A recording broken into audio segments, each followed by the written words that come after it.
Certainly, Xolani, thank you so much. I am joined by Mr. Steve Swart. Thank you so much for your time. Your reaction to the Minister's speech? Well, it's a very difficult balancing act, and obviously a lot of the detail will come out in the February's budget. But what we know at this stage is that there will be an 83 billion rand tax windfall.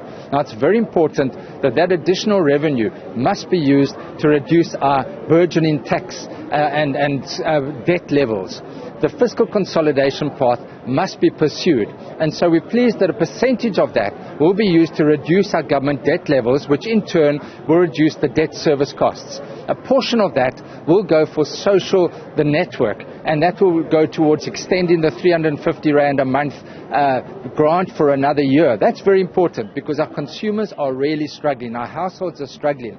What we are concerned about is obviously the state of our Eskom, where their debt now is going to go across to the country's debt.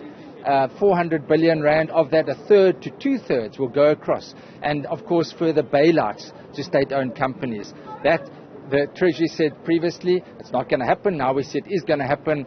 Obviously, they say with terms and conditions, but that places additional burdens. But that's not new. Those are some of the conditions that they provided with some other SOEs when this was brought before Parliament. Correct, and that's why we would like to see what are those terms and conditions. Have they been fulfilled?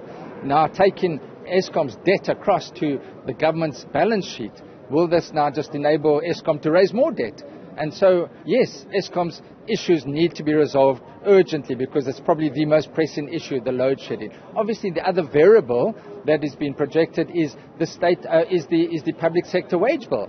It's been penciled in at 3%. Now we know the unions are not prepared to accept that.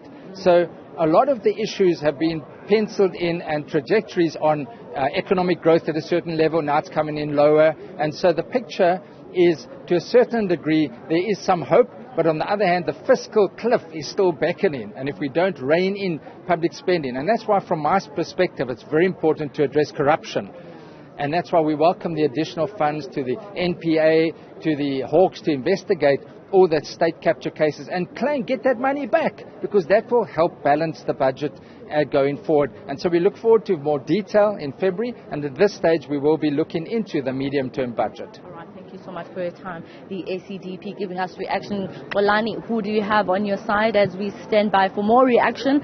I'm going to stand by with the UDM's Ngabayumzi Nkwankwa, but I just want to hear, Xolani, what you have on your side, if you have any MPs standing by.